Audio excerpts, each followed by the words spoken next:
Our next lesson is on geometric series. So if you think back again, we did arithmetic. The difference between arithmetic and geometric was arithmetic was adding, subtracting.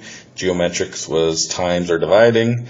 And when we did a series, that was the list of numbers, and then our sequence was a list of numbers, and a series was actual sum or subtraction of them. So the same thing applies here. We're looking at sequences that multiply or divide, and now we're looking at adding everything up. So this is a picture where would be you got one person, you're going to tell three people, so you'd have three more, and then the next one they're each going to tell three, so that'd be 9, so we'd have 1, 3, 9, they're going to tell three more, so we get 27. So the question would be how many people know, so in this case we'd have 1 plus 3 plus 9 plus 27 would be our geometric series. So same sort of logic applies, just we're dealing with geometric, so we have a different formula once again. So our geometric series is the sum of terms, just like it was for arithmetic. So if we have a sequence like 6, 12, 24, 48, if we add them all together, that'll be our series. And our formula that we use looks a little more complicated, but it's pretty simple. Just plug your numbers in. So we have term 1 again, and we need to know our R value, what we're multiplying by, and how many terms. And it just sort of depends on which way we want to use it. Quite often, if our R value is a fraction, so if we're dividing, so that's where R would be like a half or something like that, we use that formula, and we could reverse it, so we can have R to the n minus 1 and R minus 1. It works the same, but that one typically works well when you're multiplying, because then the R value is bigger. But either one works as well as the other, so it really makes no difference. So let's go through an example. So this one's saying, find the sum of the first 15 terms. If we go back to our formula, we need to know our R, we need to know the number of terms, we need to know term 1. So we're good. So if we look at this one, we can see we're dividing. So let's use our first formula. So it was T1, 1 minus R to the n, divided by 1 minus R. So we can plug this in. We want the first 15 terms, so term 1 is 40. Our R we're dividing by 2, so we'll write that as a half.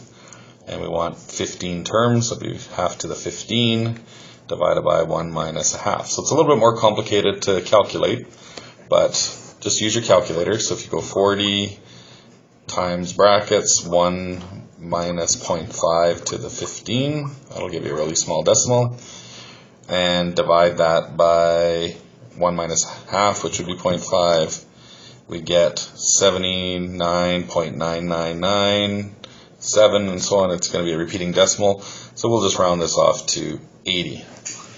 Okay, so we can kind of see that it's going to be, as we get smaller and smaller, we keep dividing by 2, we're going to get really small decimals, so they're really not going to do that much. Okay, so that's the first part. So you're going to be careful.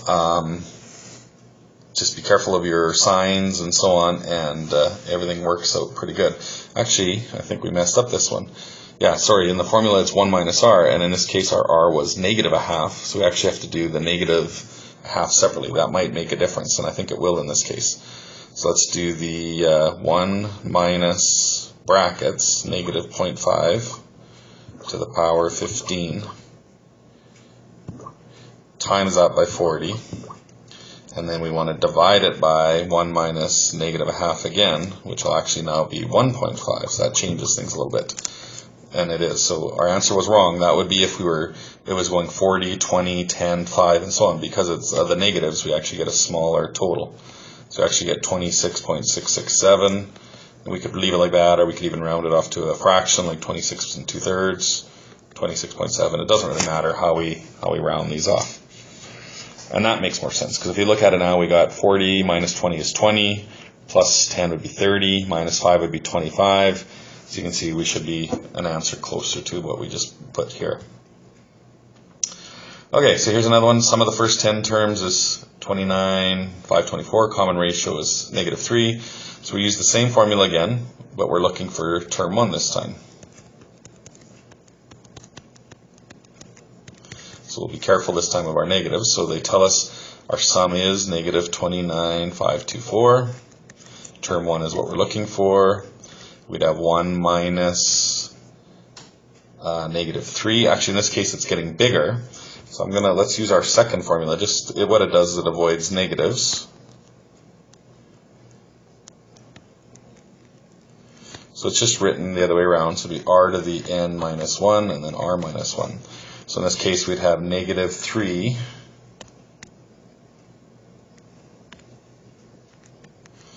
to the 10. So we want to make sure we put that in brackets. Minus 1, and then on the bottom we'd have negative 3 minus 1. So let's simplify everything that we can on the right-hand side. So we end up with term 1 times. So let's go negative 3 to the power of 10 minus 1.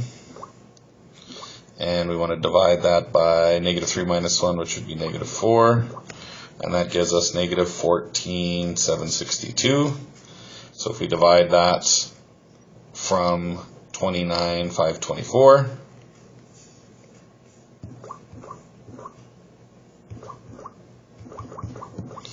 we end up getting 2. So in this case, term 1 is 2. So that's pretty good. So it'd go 2 to negative 6 to positive 15 to negative 45 to positive, and so on. So we just keep multiplying, and it should work out.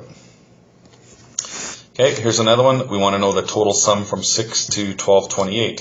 So let's use our new formula again, where we have, since we're getting bigger, we'll put in the r to the n minus 1 over r minus 1 like that. So you can see we have our term 1 is 6. We know our r is 2 in this case. We're timesing by 2 each time, but we don't know the number of terms.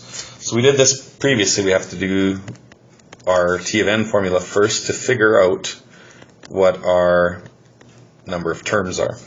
So let's plug that in first. We got 12,288. Term 1 is 6. Our r was 2 to the n minus 1. So we want to divide by 6. So 12,288 divided by 6 gives us 2048. And once again, we'll sort of guess and check. So 2 to the 6 we'll try. It's too small. Let's try 2 to the 8. It's too small. 2 to the 10. It's too small. 2 to the 11 is 2048. So 2 to the 11. So that means n has to be 12. So now that we know that, we can go back to our formula, and we can actually calculate the sum. So our total sum would be term 1, which is 6. R was 2, n is 12, and that's it. So all we have to do is go 2 to the 12 minus 1 times it by 6 and divided by 1, which doesn't do anything. So in this case, our total sum would be 24,570. And let's do one more question. So this one's a word problem one. So it's saying we have antibiotics. It says you start at 200 milligrams and you dissolve 12% of its size by the time you take the next pill. Okay, so same sort of question, but what we're looking for is we want the total sum. So we have a T1 of 200. Our R, it says we drop down to 12%, so that'd be 0.12. And so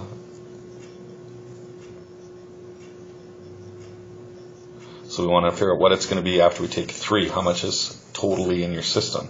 So the first one we want to do is figure out when n is 3, and then we want to figure out when n is 12. And we want the total, so we want to use the S of n formula. And because our r is 0.12, we're getting smaller, so let's use the reverse version. So we'll go 1 minus r to the n. Okay, so on our formula, we'd have 200 times 1 minus 0.12 to the 3, and 1 minus 0.12 will be our bottom number, so we can plug all that in. So let's do the brackets first. So 1 minus 0.12 cubed times 200 divided by brackets 1 minus 0.12. And that gives us 226.88.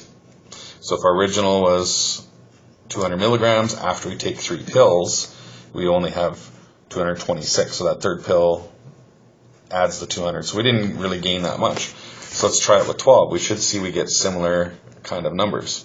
So we'd have 200 again, 1 minus 0.12 to the 12, and we're going to divide that by 1 minus 0.12 again. So our total sum in this case, so 1 minus 0.12 to the 12,